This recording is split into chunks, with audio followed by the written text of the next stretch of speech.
Always has been pure, unapologetic honky tonk.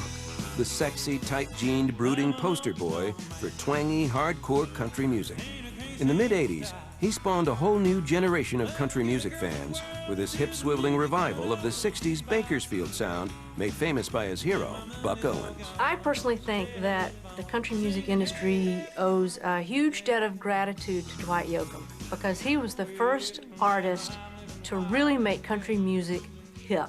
He was the only guy at that point saying traditional country music is cool. Not content with only one creative outlet, he forged a second career rivaling his music success in acclaim and accolades, that of bona fide Hollywood movie star.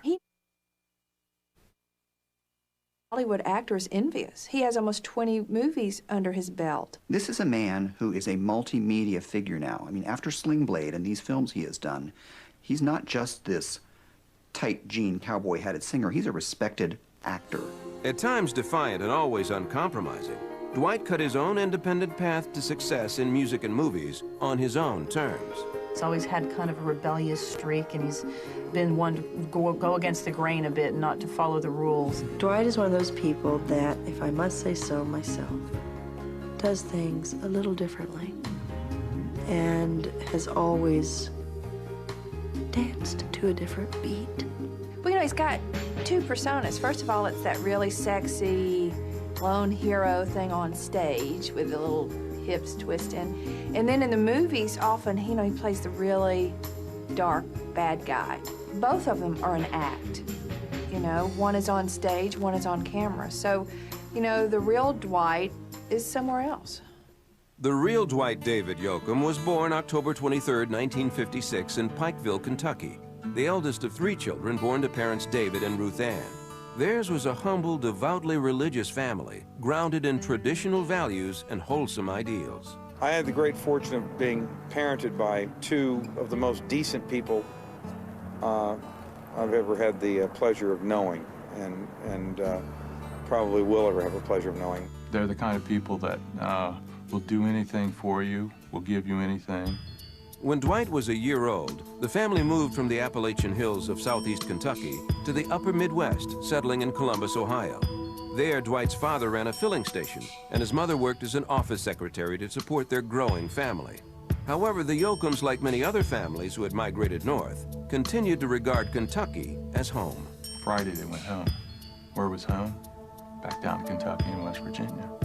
They'd come back to school on Monday, but they went home because Columbus was not their home. Even though I spent the majority of my childhood in Ohio, southeast Kentucky, Floyd County, Betsy Lane was home. Dwight's frequent trips with his family to Kentucky connected Dwight to a musical heritage that profoundly impacted him. The rustic backwoods and country music that came from the area seemed to give him an identity, a feeling of belonging to a place and a culture. I had a kind of a birthright to the mountain music that I would hear when we would drive down into Kentucky. It was the family's music I was hearing on the radio there, the bluegrass music, the mountain music that I was hearing. Dwight grew up with another major influence that asserted itself whether he was in Kentucky or Ohio, the church. The Yoakam family was in church every time its doors were open. We were in church Sunday morning, Sunday night, Wednesday evening. I was raised in the Church of Christ. And any time in between that it was determined that we should all be there.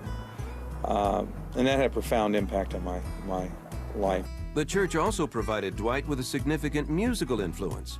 He loved the old-time gospel hymns that were sung a cappella in the Church of Christ. It was obvious to me that early country music was what he listened to, and church music.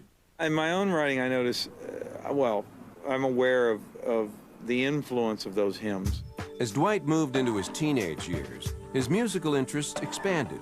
By the late 60s, he was listening to a mixture of rock, country, and R&B, ranging from the Supremes and Johnny Horton to Buck Owens and the Beatles, a far cry from the mountain music of Appalachia or the time-honored hymns he was singing in church. Oh, there was a veritable, sort of say, melting pot cauldron of that devil's music that was going on out there. When Dwight entered high school in 1970, he had already determined that he wanted to pursue music as a goal. However, he found himself also drawn to another avenue of creative expression, acting.